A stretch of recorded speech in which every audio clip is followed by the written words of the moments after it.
Hey everyone, how's it going? This is David Archer. I just wanted to speak about a topic that's near and dear to me, which is anti-racist EMDR therapy. If you pay any attention to the news, you might know that things are getting a little hectic out there. Not only are there, threats of violence, not only is there racism, the xenophobia, and just to know these things have always been there, but some people who you might work with, whether these are your clients that you're working with, whether these are just people that you know, they might be more aware of these things. Just check out your social media if you're wondering what I'm talking about. And there's a chance that racism and this type of discomfort might increase over the next few weeks and over the next few months, and maybe even years.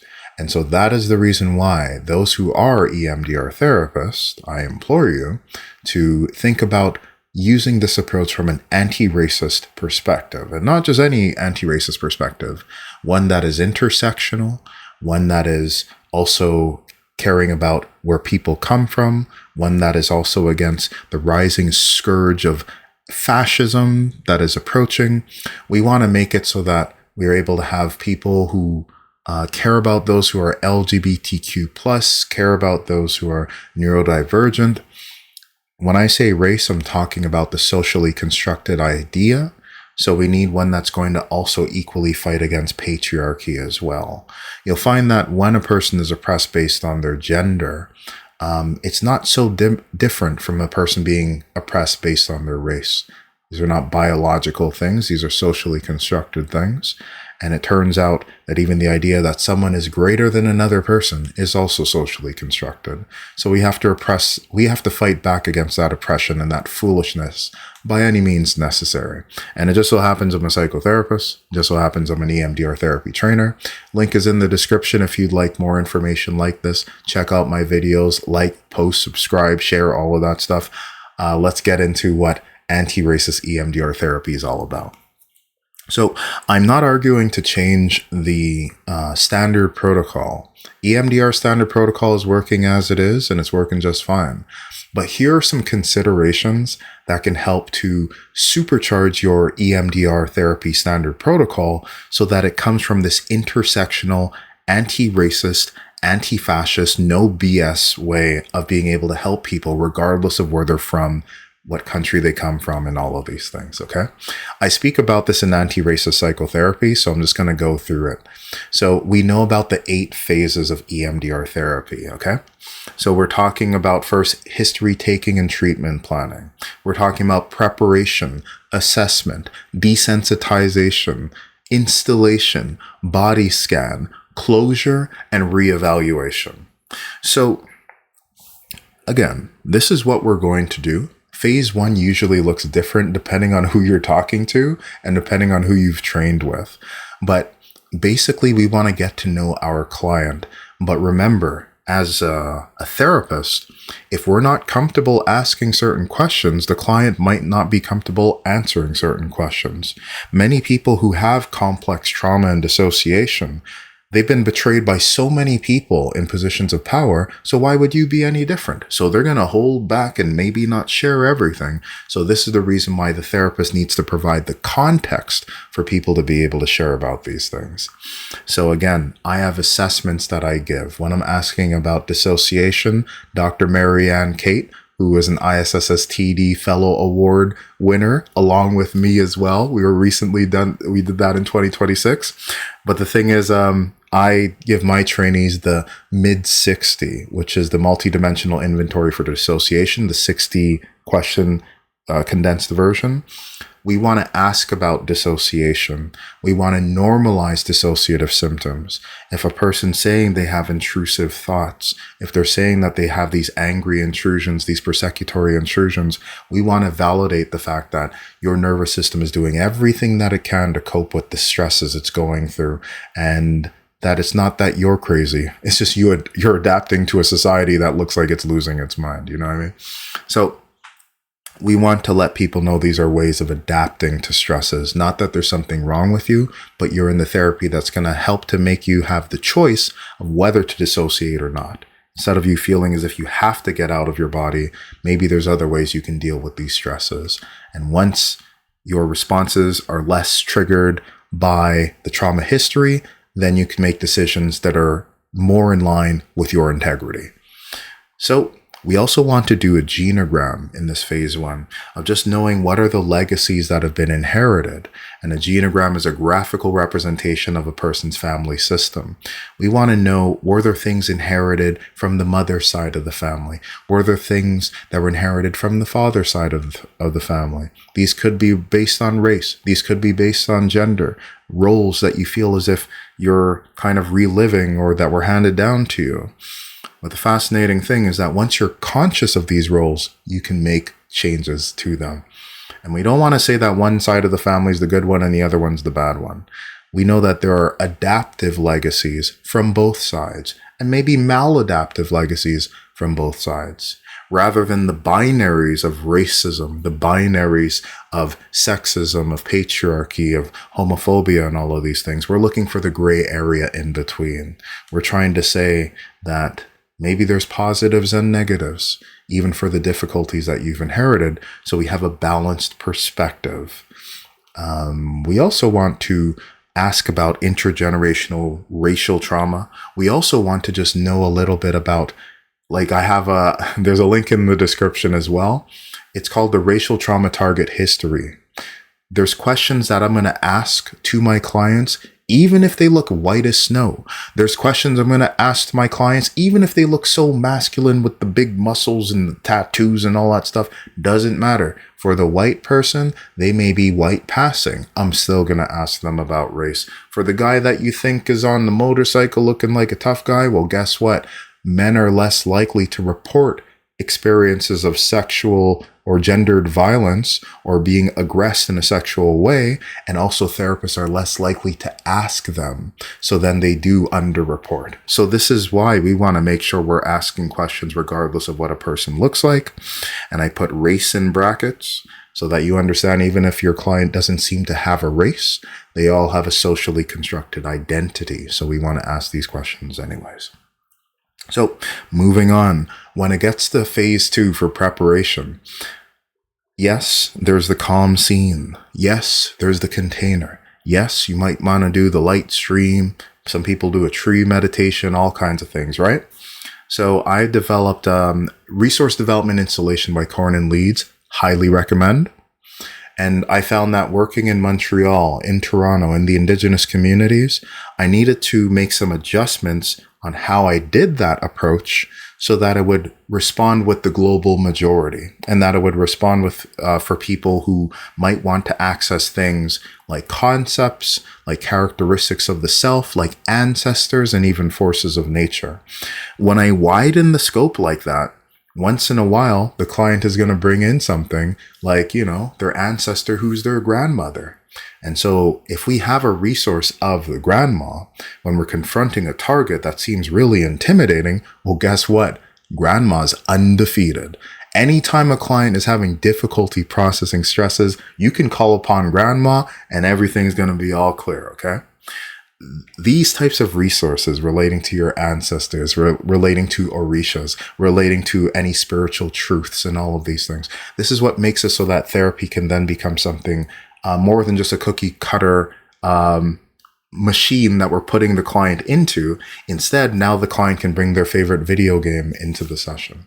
I've had clients who had some difficulty processing trauma targets, and they just happen to be fans of Legend of Zelda. So then they can now bring in, the Triforce. They can now bring in the sword. They can bring in the shield. They can bring in their culture into the therapy session. And when we are able to get them to use their language and their mother tongue to fight off against the trauma and the fear and the constriction that's associated with trauma and mental health of keeping people in a static form, they cannot even survive like a minute against the power of one's true spirituality, the power of one's infinite creativity, the power of one's ancestral grandma. So we want to make sure that these are part of what it is of the client's entire culture, of their social identity. So not just focusing on the suffering, but the strengths that is within each and every one of us. For assessment, it's a standard protocol. It's like an airplane. Assessment is about on the runway. We're getting ready for liftoff, okay? And then after those wheels are getting tucked in and we're about to fly. So there's no real changes there, just to know that. So there are times where a person might have a negative cognition that's not about the individual, but might be about their entire collective. And I've also written about this as well, is that I've had clients who would say things like an indigenous person might have a belief that's like referring to themselves of saying, we are bad, and referring to the racial group. I've had a client who said like, I'm a bad Indian, or even a person who was speaking about their sexuality as being defective, like the identity that they have. So just know there are some adjustments because of language differences where we might have first person language, second person, and third person. There are some languages that have deeper like depths of how they would express these things. So it may not always be a first person belief, an I am worthless thing. It might be something like my family is worthless, or I've brought shame to my family. It may be referring to the collective. So just being aware of that.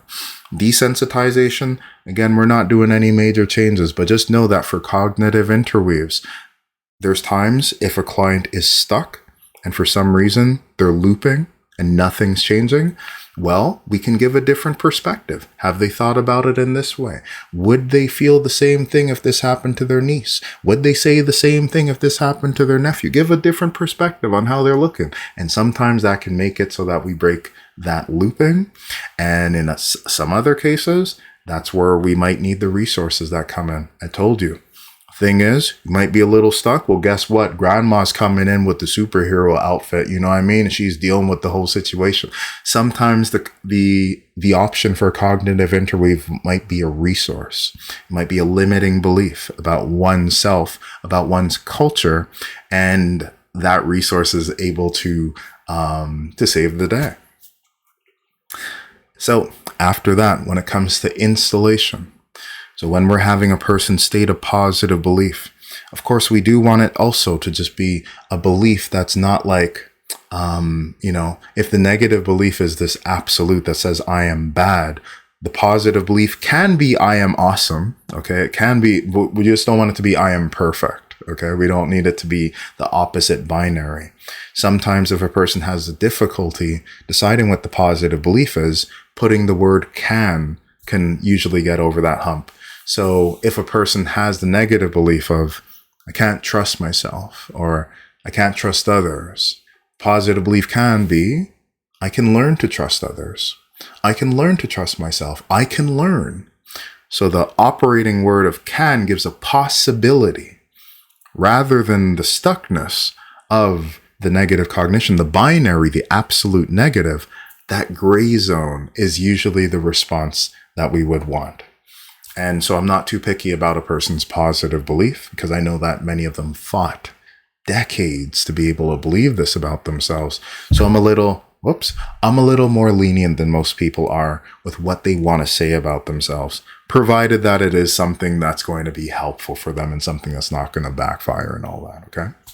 Body scan, not much of a difference we're going to do. Again, we just want to make sure though, because we were talking about complex trauma, complex racial trauma. We just want to make sure that all parts of the self are in agreement, are okay with us believing this about ourselves when we think about this original target. And then lastly, for closure. So in my book, I did speak about flash technique as a way that's really reliable of closing a target. But since then, there's just been some advancements. Thomas Zimmerman's predictive processing flash, aka the 4 blinks approach to flash. And then I developed a derivative of that approach called the rhythm and processing technique. Again, check the links in the description if you want to get with it, because again, we're using predictive processing as a framework. We're using memory reconsolidation as a theory, state-of-the-art stuff. We just want to make sure that after whether we've cleared the target or not, if there's a little bit of dysfunctional material that's still there, some material that hasn't been fully reprocessed, then being able to bring in a client's favorite image, client's favorite music video. Just yesterday, I had this client who was using music videos from like the 80s, from the 90s, and then using the bilaterals for the flash technique, but now with the rhythm and processing technique with predictive processing flash, you don't need the bilaterals anymore. You can just be blinking your eyes. You can be tapping your fingers. You could be dancing. You could even be looking for numbers, searching for numbers while attending to the thing that is of value to you. And that can be enough to be able to reconsolidate and clear out some of the noise that's there. And we can also make adjustments to make it so all parts of the self can love something about the stimulus that's being presented, so that you're feeling this whole body calmness in a way that's pretty rapid, in a way that's pretty effective, and in a way that's just pretty awesome. So then the client, once again, knows that they have this tool that they can use in between sessions rapidly to put that stuff away so that they can save it for the next session. And that's why we use rhythm and processing technique, predictive processing flash, and other approaches to flash to end sessions when they're incomplete and in between sessions, so we can reduce those stresses. And on reevaluation, we just want to check to see, was everything all good? If it wasn't, we get right back to it. If it was, we go on to the next one. And when we do a racial trauma target history, we got a nice Excel spreadsheet that's available. So then we can choose what is the target that the therapist decides might be a good idea. What is it that the client thinks that they should deal with based on their belief that they want the therapy to be highly successful? What do they think they would need to complete for the therapy to be successful? And then we have it lined up so that the client can then choose. Maybe they could consider what the therapist wants, but that's unnecessary. We want the client to always choose what target they're going to deal with. So we are validating the agency. We are making it so that their voice matters. And ultimately, we are helping them to know this is the therapy we co-create. This is what anti-racist psychotherapy is all about. It's not as if there's a therapist who's greater than the client. It's actually that we want to make it a bit more balanced. We want to make it so that the client also takes up the charge of taking care of their mental health. So this is anti-racist EMDR therapy. Just know that if you need any support with this, we got consultation groups, we got books, we got workshops coming up, we got EMDR training. If you'd like to learn more about it, maybe you're an EMDR trained therapist and you need a refresher, contact me and let's make this thing happen. All right, so just wanted to say many blessings. I know things out there can be a little tough. It's up to us as therapists to take care of ourselves because we are often charged with taking care of others. And the most important thing is just to do the best that you can, rest up when you can, but also cultivate a revolutionary joy. They might be able to, to take some sadness, like take add some stress once in a while, but they cannot take that joy from your heart. Okay? We got to keep fighting. All right? That's what's up. Peace.